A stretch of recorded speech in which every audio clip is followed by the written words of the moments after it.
Hello students, welcome back to IGNOU study at home. ये video ESO 15 के students के लिए। इसमें मैं आप लोगों के साथ दिसंबर 2022 का जो क्वेश्चन पेपर है उसके आंसर शेयर करूंगी। तो ये पेपर में आप जो प्रश्न देखोगे, इनमें से आप लोग देख सकते हैं कि बहुत सारे प्रश्न ऐसे हैं जो मैंने आपको पिछली बार इम्पोर्टेंट जो प्रश्न और उत्तर बताए थे उन्हीं में से आए हुए हैं। तो वो जो प्रश्न मैंने बताए थे उनके आंसर अगर आप अपने एग्जाम के लिए प्रिपेयर करेंगे तो आप लोगों का ये वाला जो एग्ज़ाम है ये भी बहुत अच्छा होगा। तो इसमें मैं आप लोगों के साथ जो आंसर मैंने शेयर कर रखे हैं वो मैं आप लोगों को ESO 15 का डिस्क्रिप्शन बॉक्स में लिंक दे दूंगी प्लेलिस्ट का, वहाँ से आप चेकआउट कर सकते हैं। बाकी प्रश्नों के आंसर मैं इस वीडियो में शेयर करूंगी।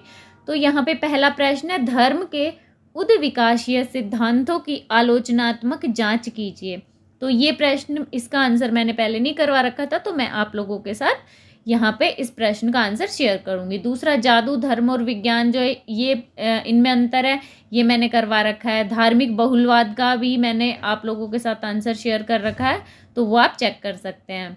फिर कट्टरवाद और संप्रदायवाद में उचित उदाहरणों सहित अंतर स्पष्ट कीजिए। ये आंसर मैं आप लोगों के साथ शेयर करूंगी, यानी पहला प्रश्न और फोर्थ जो चौथा प्रश्न है उनके आंसर। इनके बाद जो नेक्स्ट प्रश्न है, इसमें धर्म और जाति की अंतःकड़ियाँ क्या है, यानी धर्म और जाति में क्या संबंध है, और जो अंतःकड़ियाँ है उसमें एक ही आंसर आएगा। तो धर्म और जाति से रिलेटेड जो प्रश्न है उसका आंसर भी मैंने आप लोगों के साथ शेयर कर रखा है, तो आप लोग देख सकते हैं। फिर इसके बाद अनुष्ठानों के सामाजिक महत्व का संक्षेप में वर्णन करना है। भारत में महिलाओं के उद्धार के अंदर जो आर्य समाज है उसकी भूमिका बतानी है। वीर शैववाद की अनिवार्य विशेषताओं की रूपरेखा प्रस्तुत कीजिए। तो ये प्रश्न है, इनके आंसर में अनुष्ठानों का सामाजिक महत्व, महिलाओं के उद्धार में आर्य समाज की भूमिका, ये इनके आंसर कर रहा हूँ। वीर शैववाद की जो विशेषताएं हैं ये मैंने आप लोगों को बता रखी है, लेकिन इसमें हमें डिटेल से लिखना है, तो वो मैं आप लोगों के साथ शेयर कर दूंगी। यहाँ पे 8वें प्रश्न तक जो भी नहीं करवा रखे वो मैं इस वीडियो में आप लोगों के साथ आंसर शेयर कर रही हूँ। बाकी के प्रश्न मैं दूसरे वीडियो में आप लोगों के साथ शेयर करूँगी इनके आंसर। तो चलिए, जो प्रश्न है पहला उसका आंसर देखते हैं। पहला प्रश्न है, धर्म के उद्विकासीय सिद्धांतों की आलोचनात्मक जांच कीजिए।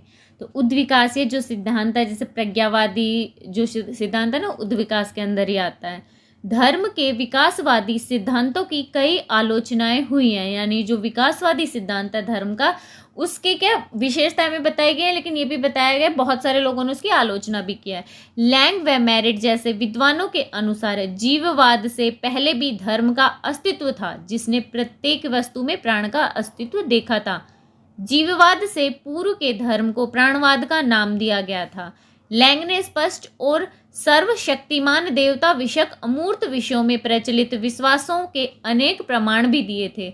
उसने तत्कालीन नरशास्त्रियों की इस धारणा को भी असत्य सिद्ध कर दिया कि आदिम मानव जो थे वो इतने पिछड़े हुए अविकसित थे कि ईश्वर की अमूर्त रूप में कल्पना ही नहीं कर सकते थे। इसका भी उन्होंने क्या, उस बात का भी जो था खंडन कर दिया था।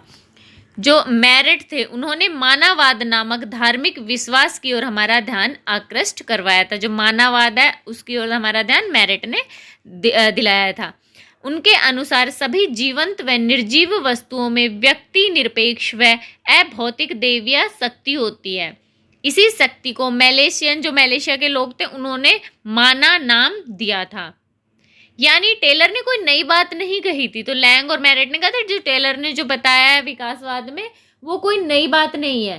टेलर की आलोचना करके उसके आलोचकों ने धर्म के उद्भव के संबंध में पूर्व स्वीकृत विचारों को नहीं माना, साथ ही वे धर्म पर एकीकृत नृजाति विवरणों की ओर सबका ध्यान आकृष्ट करने में भी सफल हुए थे।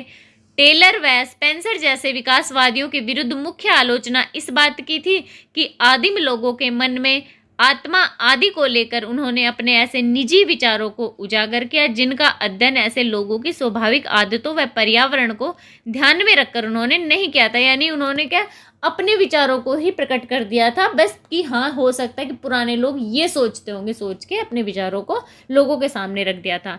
अतः ऐसे विकासवादियों ने घर बैठे मात्र अनुमान के आधार पर ही अपने तर्क या विचार प्रस्तुत किए थे।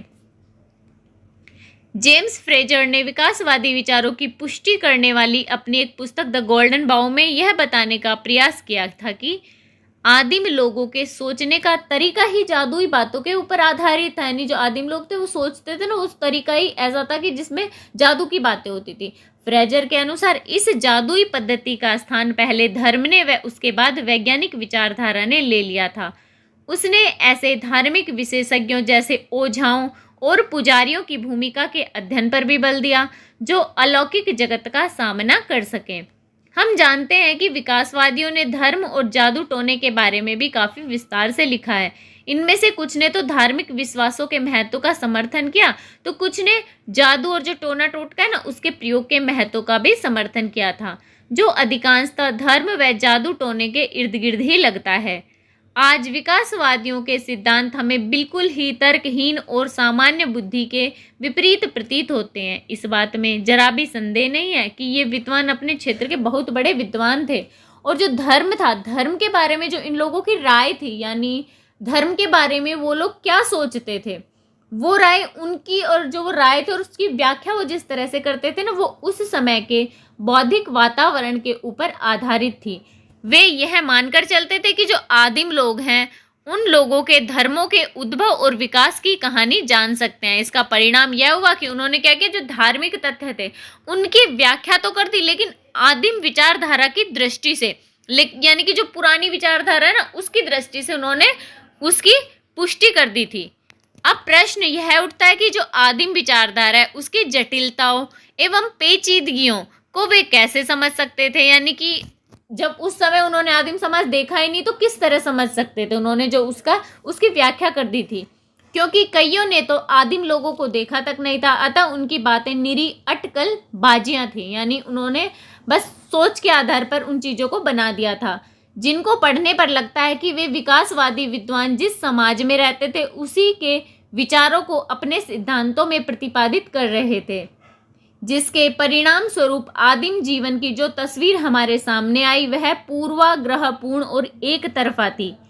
इस प्रकार विकासवादी सिद्धांतों में यह माना जाता है कि जो आदिम समाज था उन समाज के जो लोग थे वे जीववाद या फिर जो मानववाद था, यानी जादू टोना टोटका करते थे ना उसमें विश्वास करते थे। यानी कि वे उन्होंने सिर्फ क्या सोच के आधार पर ये विचार बनाया था कि शायद वो ऐसा करते होंगे। इसके बाद मैलिनोस्की जो थे वो एक ऐसे पहले नरशास्त्री थे जिन्होंने आदिम लोगों के रहन सहन के बारे में शिक्षाविद के व्यवसाय की दृष्टि से क्षेत्रीय अध्ययन किया था। उसने विकासवादियों द्वारा दिए गए धर्म के सिद्धांतों को बनाने की पद्धति का मजाक भी उड़ाया। उसके द्वारा जो जानकारी दी थी उनको एकत्रित करने के लिए जो काटने और चिपकाने वाली पद्धति है उसका भी उपहास किया था कि कहाँ कहाँ से जानकारी इकट्ठी करके एक जगह जोड़ के और फिर जानकारियाँ दी गई हैं। उन्होंने इस बात का मजाक भी उड़ाया था। मैलिनोस्की ने आदिम जातियों के दिन प्रतिदिन के जीवन की सूक्ष्म से सूक्ष्म बातों को बड़ी सावधानी से लेखबद्ध करने पर जोर दिया था। इसमें संदेह नहीं है कि विकासवादियों के द्वारा धर्म के अध्ययन से धीरे धीरे एक ढंग की समझ पैदा हुई, अतः आज भी उनके विचारों और सिद्धांतों का अध्ययन किया जाता है। परंतु इसका अर्थ यह बिल्कुल भी नहीं हो जाता है कि जो मानव समाज है उनमें धर्म के विकास के बारे में उनके विभिन्न सिद्धांतों को स्वीकार किया जा सकता है। अधिकांश जो विकासवादी थे वो प्रगतिवादी थे। प्रगतिवादी और प्रज्ञावादी जो सिद्धांत दिए थे ना उसमें जो ज्यादातर तो प्रगतिवादी थे, यानी उनका कम उन्नत से अधिक उन्नत अवस्थाओं में प्रगति पर विश्वास था।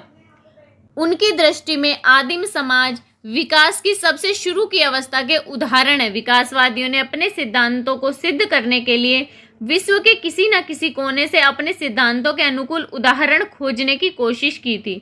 इसमें उन्हें यह भी ध्यान नहीं रहा कि देश और काल के अनुसार प्रमाण देने चाहिए, यानी कि कोई भी एग्जाम्पल हम देंगे ना तो हमें देश और काल का भी ध्यान रखना है। भाई जैसे हम पहनावा ही बता रहे हैं, हम नॉर्थ इंडिया का बताएंगे तो हम कुछ भी थोड़ी ना बता देंगे। हम नॉर्थ इंडिया में जो पहनावा होता है वहाँ का खाना हो तो वही तो बताएंगे, और इस समय जिस समय का हम बता रहे हैं उस टाइम क्या चीज़ वहाँ पे होती है उसी चीज़ के बारे में तो बताएंगे ना। ये नहीं है ना कि किसी भी जगह का लेके रख देंगे। तो वो चीज़ के देश और काल के अनुरूप प्रमाण देने चाहिए थे। पहले से बिगड़ी तस्वीर को और भी ज़्यादा बिगाड़ने की प्रक्रिया में विकासवादी विद्वानों ने आदिम जातियों में धार्मिक तत्वों का वर्णन करने के लिए विशेष शब्दावली का निर्माण भी किया था। धर्म के वर्णन के लिए जीववाद, पूर्व जीववाद, जड़ पूजा, मानववाद जैसी शब्दावली के प्रयोग से ऐसा लगता है कि जैसे धर्म को समझना बहुत कठिन हो गया हो। विभिन्न भाषा के शब्दों के उस भाषा में जो संप्रेषण व्यवस्था थी उन अर्थों को समझे बिना ले लेना, ये भी खतरे से खाली नहीं था। यानी कि किसी भी भाषा का जो शब्द है उनके अर्थ तो हमें पता नहीं है, और उन शब्दों को हमने अपने जो विचार हम प्रकट कर रहे हैं, विचार जो लिख रहे हैं, उनके अंदर हमने उनको लिख दिया है, तो ये भी चीज़ सही नहीं थी।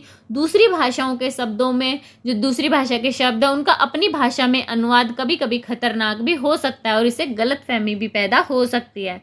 अंत में संक्षेप में हम ये कह सकते हैं कि धर्म की प्रज्ञावादी व्याख्याओं में यदि मैं घोड़ा होता है, नहीं हम सोच रहे हैं, अटकल लगा रहे हैं, है ना, तो ये चीज़ सही नहीं है, होता है नहीं ना, होता तो क्या होता, तो ये तर्क का प्रयोग किया गया जो सही नहीं है। इसका अर्थ है कि आदिम लोगों के धर्म के संबंध में इन प्रज्ञावादियों के विचार केवल अनुमान पर आधारित थे, और अनुमानों का आधार था यह सोचना कि यदि मैं आदिम व्यक्ति होता, यानी मैं आदिम व्यक्ति होता तो ये करता था, वो करता था, ये करता था, ऐसे करते थे, ऐसे करते थे, ये सब होता है।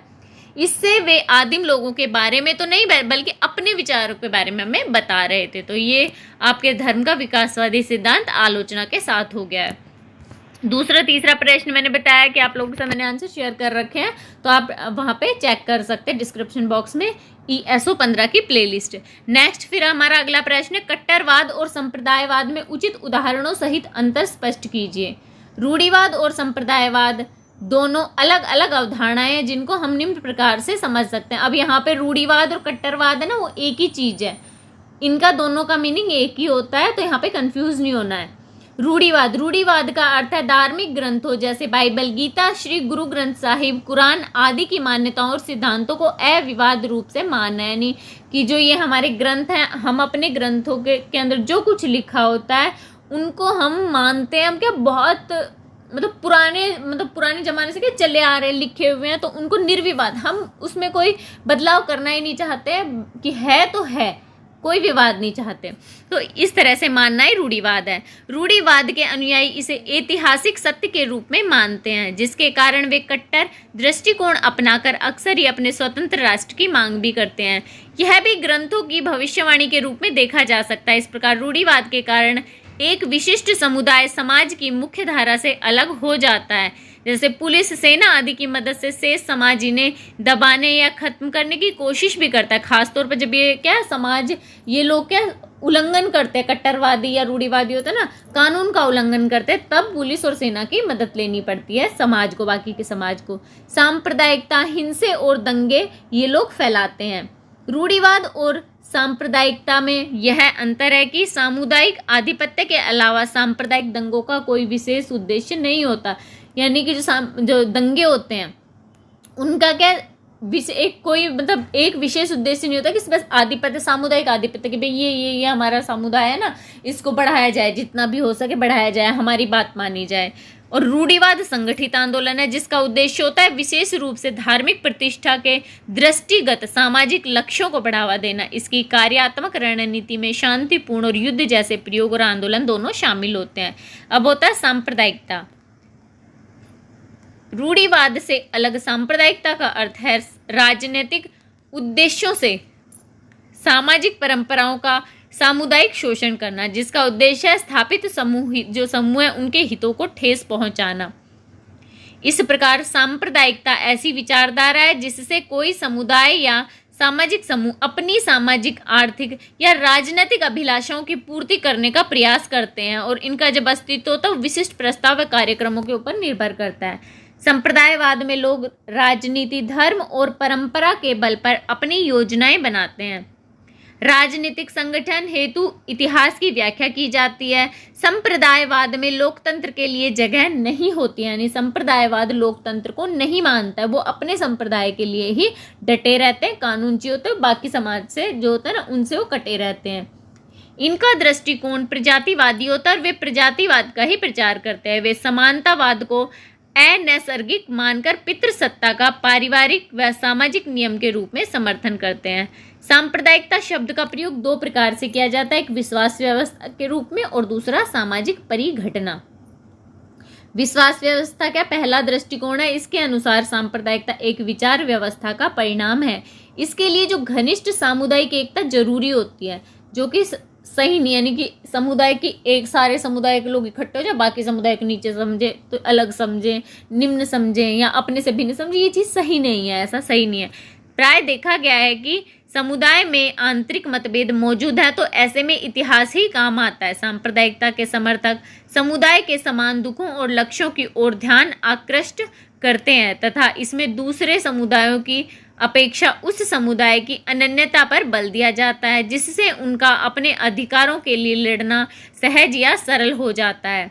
जैसे कि हम देख सकते हैं कि भारत है, भारत में सांप्रदायिकता उपनिवेशवाद की देन है, जिसमें ब्रिटिश शासक प्रमुखता देकर विभिन्न समुदायों में मौजूद धार्मिक विरोधाभासन उनका प्रयोग करते हैं। यानी क्या करते थे ब्रिटिश शासक, किसी एक समुदाय को कुछ अधिकार दे दिए या उनको थोड़ा सा उच्च स्थान दे दिया, तो बाकी समुदाय होते हैं वो उनसे निम्न हो जाते थे और बाकी समुदाय के ऊपर वो जो ज़्यादा अधिकार प्राप्त थे जिस समुदाय को, वो उनका शोषण करते थे। उसके फिर लोगों के अंदर क्या विरोधाभास पैदा होता था कि भाई ये तो इनके साथ मिल गया है, इनको ज़्यादा हक प्रदान कर दिया है, हमें कम हक मिला है। तो इस तरह से क्या आपस में अंग्रेज वहीं के वहीं रहे और आपस में फूट डालो राजगुरु की जो नीति थी, इस तरह का हो गया था कि जो कोई भी है धार्मिक आधार पर भी उनमें फूट डालने लग गए थे अंग्रेज। आज़ादी के बाद भारत के आर्थिक आधुनिकीकरण में जो आर्थिक अवसर है उसमें भी वृद्धि हुई, परंतु इससे जो प्रतिस्पर्धा है वो कम नहीं हुई। नौकरियों में कम अवसर मिलने के कारण विभिन्न समुदायों में ईर्ष्या होने लगी। जैसे 1947 में भी राजनीतिक आज़ादी के कारण देश 2 भागों में बट गया था और बंटवारा हो गया था। इसके बाद भी भयंकर सांप्रदायिक रक्तपात हुआ था। तो ये सांप्रदायिकता और रूढ़िवाद या फिर कट्टरवाद है। अगला एक प्रश्न है कि अनुष्ठानों के सामाजिक महत्व का संक्षेप में वर्णन कीजिए।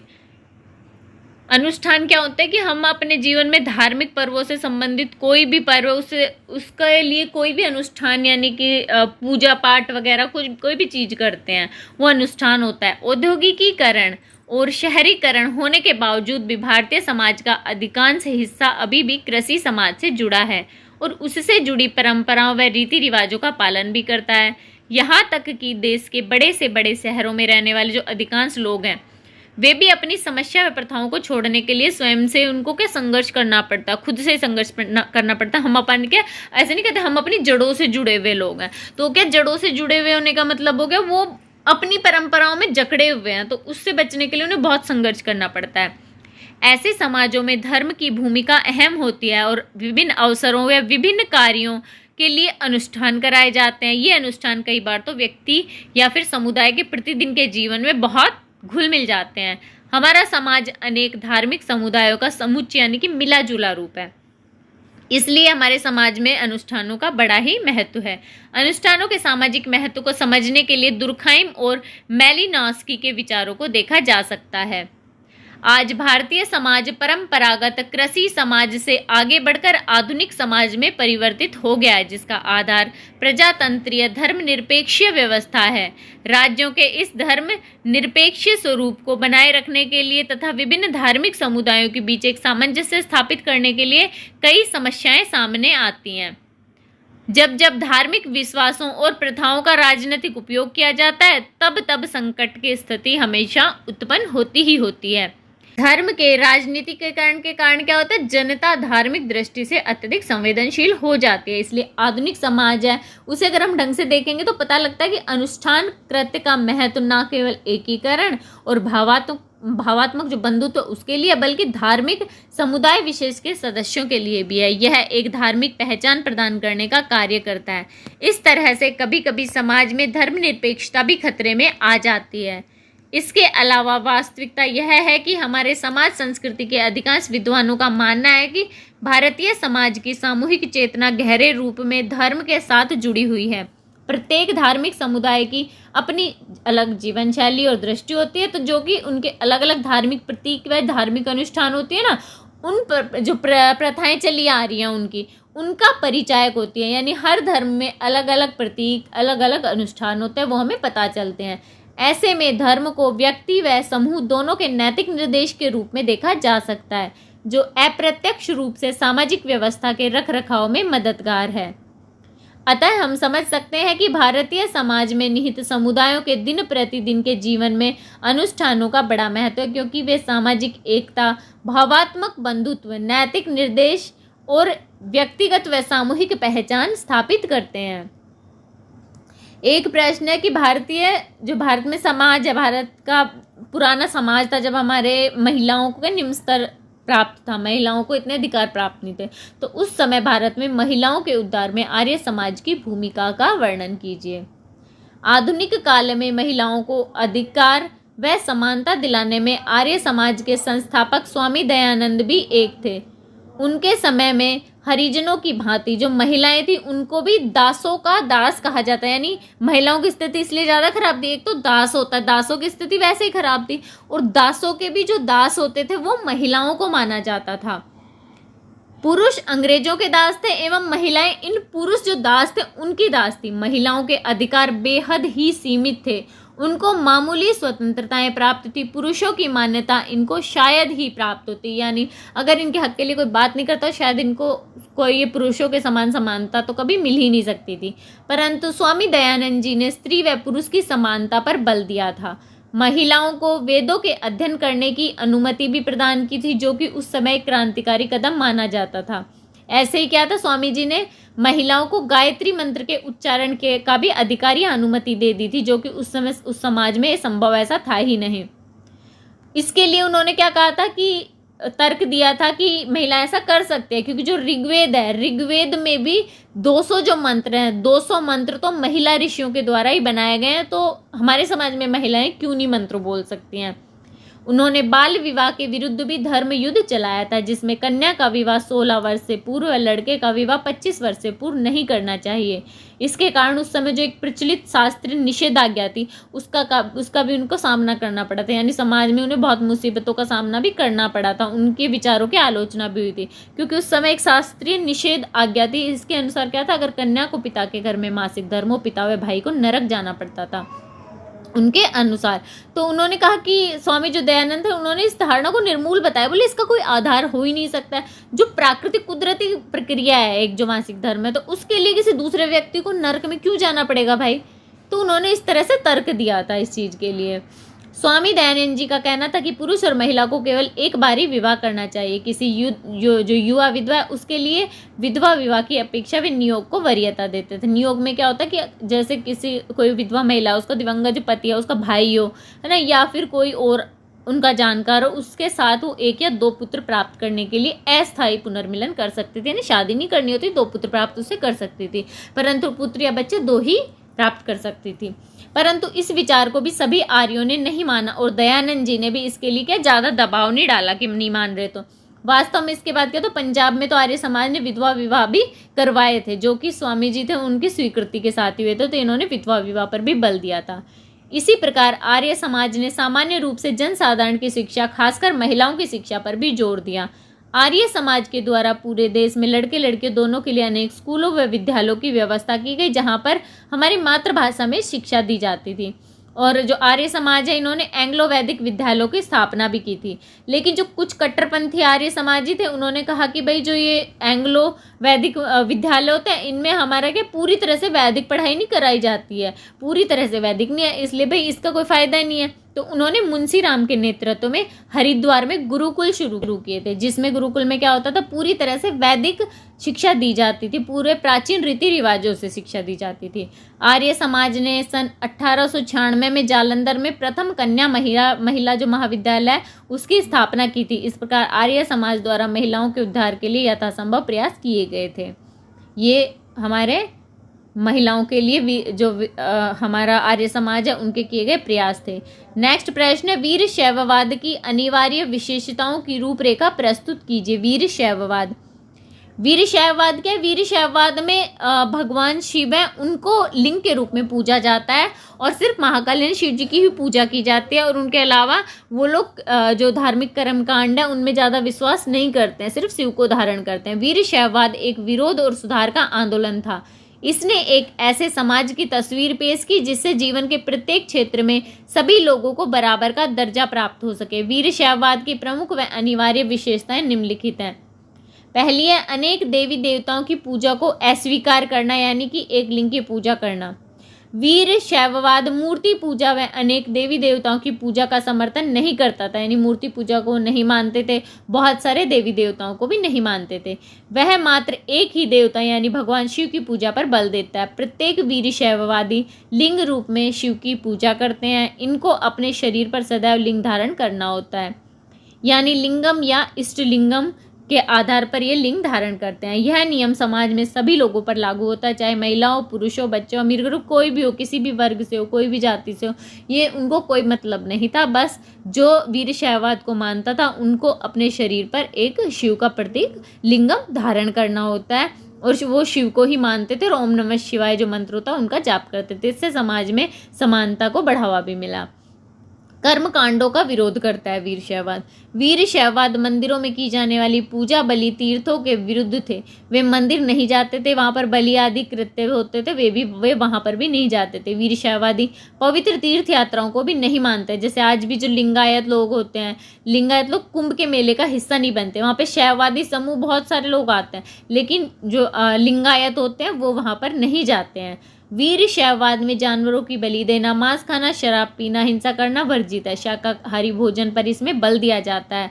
इसमें देववाणी सुनना, ग्रामीण प्रेतवाद को मानना, जादू टोने के कर्म कांडों के अंतर्गत भी भागीदारी करना वर्जित माना गया, यानी इन चीज़ों को नहीं मानते हैं।